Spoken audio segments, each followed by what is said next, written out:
Welcome back to our YouTube channel Power Plant यानी today we discuss about a very important related to boiler operations। दोस्तों जो आज का topic है वो रिलेटेड टू बॉयलर ऑपरेशन होने वाला है, क्योंकि आज इस वीडियो में हम डिस्कस करेंगे WHRB बॉयलर के बारे में कि WHRB बॉयलर होता क्या है, कहाँ पे लगे होते हैं, कौन सी इंडस्ट्री में ये लगे होते हैं और इसको लगाने के पीछे इंडस्ट्री का क्या मोटिव रहता है। ये सारी चीज़ें इस वीडियो हम जानेंगे। आप कह सकते हो ये थोड़ा WHRB बॉयलर्स का एक इंट्रोडक्टरी वीडियो रहेगा, क्योंकि इसमें हम थोड़ा सा इंट्रोडक्शन देंगे। आफ्टर दैट इसके बारे में आप जानेंगे, ऑपरेशन जो आ रहे हैं, वाटर सर्कुलेशन के बारे में जानेंगे, स्टीम सर्किट के बारे में जानेंगे, फ्लूइड गैस सर्किट के बारे में जानेंगे, इसके सभी सर्किट्स के बारे में जानेंगे कि ये कौन सी साइकिल पर ये वर्क करता है। ये फर्दर जैसे जैसे हम आगे बढ़ते जाएंगे तो क्या है, ये सारी चीज़ें मैं आपके साथ शेयर करता रहूँगा।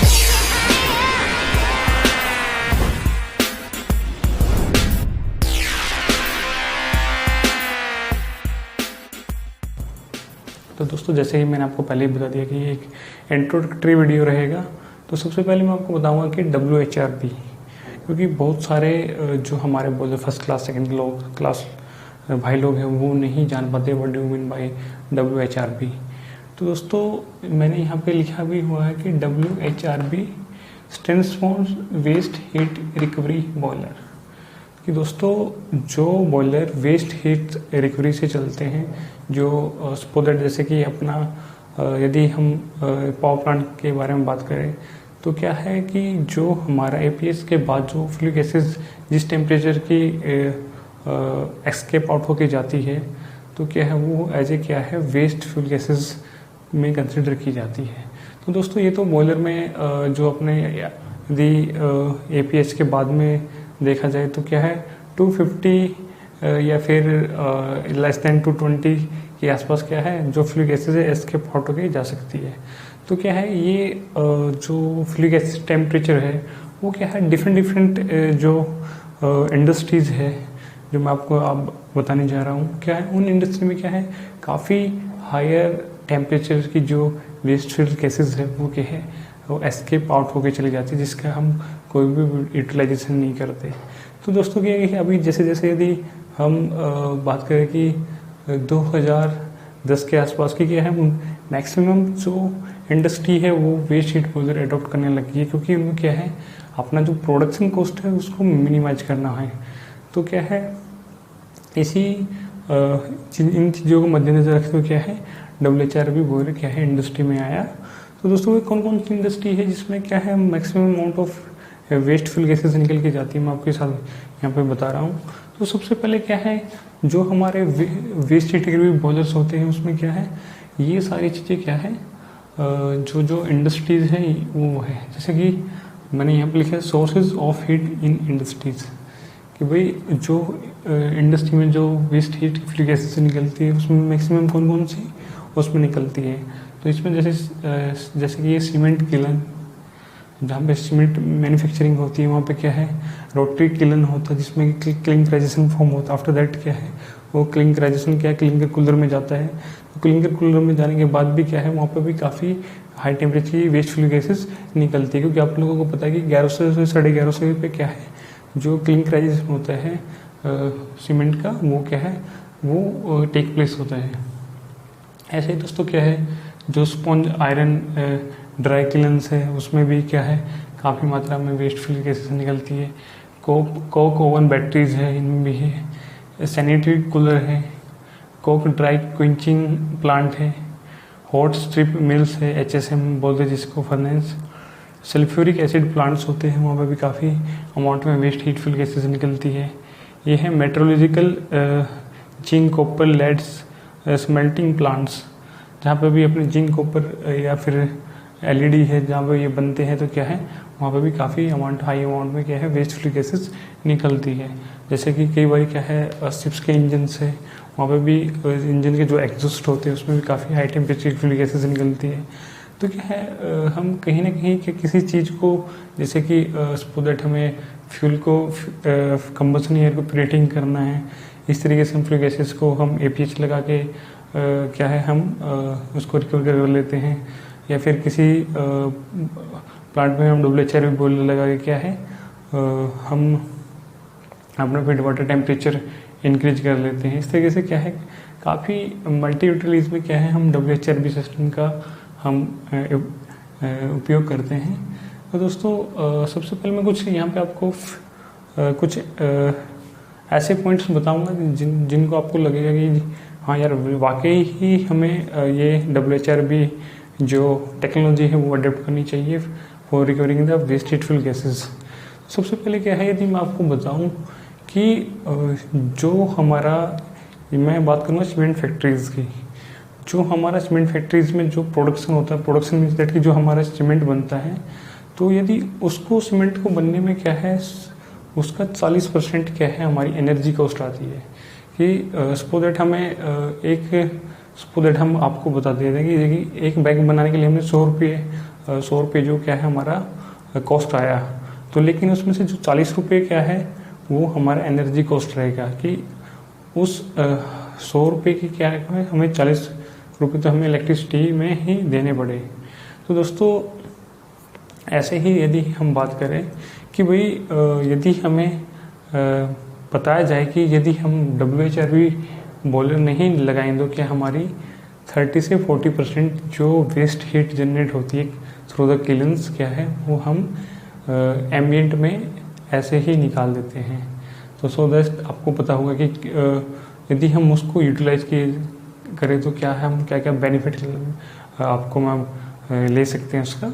तो ऐसे ही दोस्तों यदि हम वेस्ट हीट गैस को यदि हम रिकवर कर लेते हैं या फिर हम उससे बॉयलर्स में वेस्ट हीट बॉयलर्स लगा के क्या उसको रिकवर कर लेते हैं, और जो स्टीम जनरेशन होगा कि उससे क्या है हम जो अपनी TG है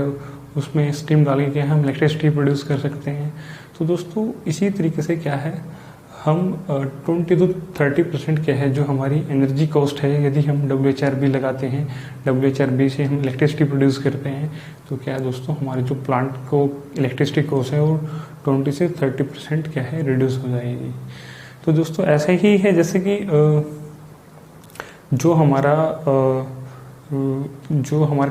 क्लिंकर कूलर है क्या है उसमें क्या है हम AF7 आफ्टर क्विंचिंग कूलर क्या है वहाँ से हम क्या है वेस्ट फ्यूल गैसेस रिकवर करते हैं। तो जैसे कि ये मैंने आपको यहाँ पे जो ये बॉयलर WHRB बॉयलर बनाया है ये दोस्तों AF से ही है आफ्टर क्विंचिंग कूलर, जहाँ पे अपना जो क्लिंकराइजेशन से वो कूल डाउन होता है वहाँ पे क्या है उससे हम क्या है वेस्ट फ्यूल गैसेस लेते हैं। आगे चल के मैं आपको डिटेल में से बताऊँगा। ऐसे ही हमारा जो PH बॉयलर्स होते हैं, PH stand for the pre heaters, जो कि हमारे क्लियर जो अपना क्लीन हुड होता है वहाँ पे क्या है प्री हीटर्स लगे होते हैं, जहाँ पे हमारा जो कंपोजिशन होता है सीमेंट का जो मटेरियल होता है रॉ मटेरियल वो क्या है उसको प्री हीट करके वो जैसे बॉटम डाउन में आता जाता है तो दोस्तों क्या है वहाँ पे हाई एल्टीट्यूड हाई टेम्परेचर क्या है वो फ्यूज होना स्टार्ट हो जाता है। जैसे फ्यूज होगा तो क्या है हमारा क्लिंकर फॉर्मेशन स्टार्ट हो जाता है। तो दोस्तों वहाँ पे भी काफ़ी हाई टेम्परेचर होता है, तो क्या है उससे हम क्या है PH बॉयलर्स में क्या है प्री हीटर बॉयलर्स, क्योंकि प्री हीटर सेक्शन में से ही हम क्या है अपने लिए जो डस्ट लाइडल गैसेज है वो जो अपना बॉयलर्स होता है उसमें हम इनलेट कराते हैं। तो उसको या तो SP1 बोल दिया जाता है या फिर SP2 बोल दिया जाता है या फिर PH1 बोल दिया जाता है या फिर PH2 बोल दिया जाता है, ये डिपेंड ऑन तो इंडस्ट्रीज। क्योंकि PH बॉयलर तो मैंने जैसे बताया आपको कि जैसे PH बॉयलर होते हैं वो क्या है प्री हीटर से साइड में लगे होते हैं, तो उसी को हम SP बोलते हैं जैसे सस्पेंडेड पार्टिकुलेट्स, क्योंकि उसमें वहाँ पे जो डस्ट लाइट की गैसेज है होती है वो काफ़ी हाई अमाउंट में आती है, तो इसलिए उसको भी SP बॉयलर्स बोला जाता है या फिर PH बोला जाता है, क्योंकि प्रीहीटर साइड्स में सेक्शंस में लगे होते हैं। तो जो हमारे बॉयलर है AF7 फिक्स रहते हैं, क्योंकि आफ्टर क्विंचिंग कूलर लगे रहते हैं, वहीं से हम इनके लिए फ्यूल गैस डस्ट लाइडल गैसेज लेते हैं। तो दोस्तों आई थिंक आपको ये क्लियर होगा। तो दोस्तों क्या है जो एफिशिएंसी अपनी जो क्लिंकर कूलर्स की क्या है वो नंबर ऑफ प्री हीटर्स पर डिपेंड करती है। जितना नंबर ऑफ सपोज दैट कि जैसे 5 to 6 प्री हीटर्स है क्या हो उसको हम काफ़ी एफिशिएंट क्लीन बोलेंगे, क्योंकि जितनी स्टेप्स में जो मटेरियल है वो प्री हीट होगा उतना ही हमारा बेटर क्लिंकर फॉर्म होगा। यदि बेटर क्लिंकर फॉर्म होगा तो हमारी सीमेंट क्वालिटी काफ़ी इम्प्रूव हो जाएगी। तो दोस्तों पर उसमें ये देखा जाए तो जो हमारी वेस्ट गैसेज फ्लू गैसेज है यदि इन द सेंस अब इलेक्ट्रिसिटी प्रोडक्शन के बारे में देखा जाए तो क्या है, वो काफ़ी उनमें इतनी ज़्यादा पोटेंशियल नहीं होती। सो दैट इसी तरीके से वो यदि नंबर ऑफ ऑपरेटर ज़्यादा रहेंगे तो क्या है, अपनी जो किलन की एफिशिएंसी वो काफ़ी अच्छी रहेगी। तो दोस्तों कुछ ये तो मैंने आपको बताया कि भाई कौन कौन सी फैक्ट्रीज के अंदर आप मोस्टली WHRB बोनस लगे होते हैं, और क्या क्या पोटेंशियल्स होती है यदि नंबर ऑफ ऑपरेटर यूज़ किए जाए, या फिर क्या क्या हम एडवांटेज ले सकते हैं, जैसे कि हमने 20 to 30% की अपनी जो इनपुट एनर्जी है वो रिड्यूस कर दी। तो देखा जाए तो इन सभी फैक्टर के पीछे देखा जाए तो क्या हमारा सिर्फ एक मेन मोटिव होता है कि जो हमारा प्रोडक्शन कॉस्ट है वो काफ़ी मिनिमाइज हो। यदि हमारा प्रोडक्शन कॉस्ट मिनिमाइज रहेगा तो क्या है, हमारा जो प्रॉफिट है वो मैक्सिमाइज हो जाएगा। तो दोस्तों यही इन्हीं चीज़ों को मद्देनज़र रखते हुए यदि हम इसकी नेसेसरी क्या है डे बाय डे बढ़ती जा रही है, तो यदि कोई भी इंडस्ट्री इसको मेथड को अडोप्ट करती है तो क्या है, वो अपना प्रोडक्शन जो कॉस्ट है उसको मिनिमाइज कर देती है और अपना प्रॉफिट मैक्सिमाइज करती है। तो दोस्तों आज की इस वीडियो में इतना ही काफ़ी है। यदि इससे रिलेटेड आपको कोई क्वेश्चन पूछना है तो आप नीचे कमेंट सेक्शन में पूछ सकते हैं। यदि आप इस वीडियो के माध्यम से मुझे आप पहली बार देख रहे हैं तो मैं आपसे रिक्वेस्ट करना चाहूँगा, इस प्लेटफॉर्म पर मैं पावर प्लांट ऑपरेशनल मेंटर से लेकर काफ़ी टेक्निकल वीडियो बनाता रहता हूँ, जो कि आपके आने वाले कैरियर ग्रोथ के लिए काफ़ी हेल्पफुल होते हैं। यदि दोस्तों यदि आपको आपने अभी तक ये चैनल सब्सक्राइब नहीं किया तो प्लीज़ नीचे जाकर चैनल को सब्सक्राइब कर लीजिए और बेल नोटिफिकेशन दोबारा मत भूलिए, क्योंकि बेल नोटिफिकेशन से जो हमारे लेटेस्ट वीडियो आते हैं वो आप तक जल्दी पहुंचते हैं और आप उनसे बेनिफिट उठा सकते हो। तो दोस्तों आगे चल के जैसे जैसे मैंने पिछले वीक में मैंने टाइमली वीडियोस लेकर आने के लिए, क्योंकि मैं कई प्रोजेक्ट्स पे काम कर रहा था, जैसे कि BOEs के लिए कुछ मैं स्टडी कंटेंट प्रिपेयर कर रहा हूँ और उनसे रिलेटेड क्या है बूस्टर नोट्स प्रोवाइड कर रहा हूँ, जो कि आप एग्ज़ाम के दौरान उनको रीड कर सकते हो। जैसे बोला भी गया कि जो हमारी फाइनल प्रिपरेशन है लास्ट एंड में वो काफ़ी हेल्पफुल होती है। तो दोस्तों उसी को मद्देनजर रखते हुए मैंने क्या है BOE बूस्टर नोट्स बनाए हैं। यदि आप भी BOE एग्जाम में अपेयर करें तो मैं आपको रिकमेंड करूँगा कि ज़रूर इन नोट्स को चेक कीजिए। ये आपके लिए मैं कमेंट करता हूँ कि आप इनसे काफ़ी अच्छा फीडबैक जरूर आपको मिलेगा। दोस्तों आज के लिए इतना ही, काफ़ी फिर मिलेंगे अच्छी टेक्निकल वीडियो के साथ। तब तक के लिए जय हिंद, जय भारत, स्वस्थ रहिए। Thanks for watching this video. Don't forget to subscribe this channels, क्योंकि इस चैनल्स को आपको सब्सक्राइब कर लेना चाहिए, क्योंकि इस चैनल पर मैं पावर प्लांट ऑपरेशन और मेंटेनेंस से लेकर वीडियो बनाता रहता हूं, जो कि आपके आने वाले करियर ग्रोथ के लिए काफ़ी हेल्पफुल हो। यदि आपने अभी तक सब्सक्राइब नहीं किया तो प्लीज़ नीचे सब्सक्राइब बटन पर क्लिक करके इसको सब्सक्राइब कर लीजिए और बेल नोटिफिकेशन को दबाना मत भूलिए।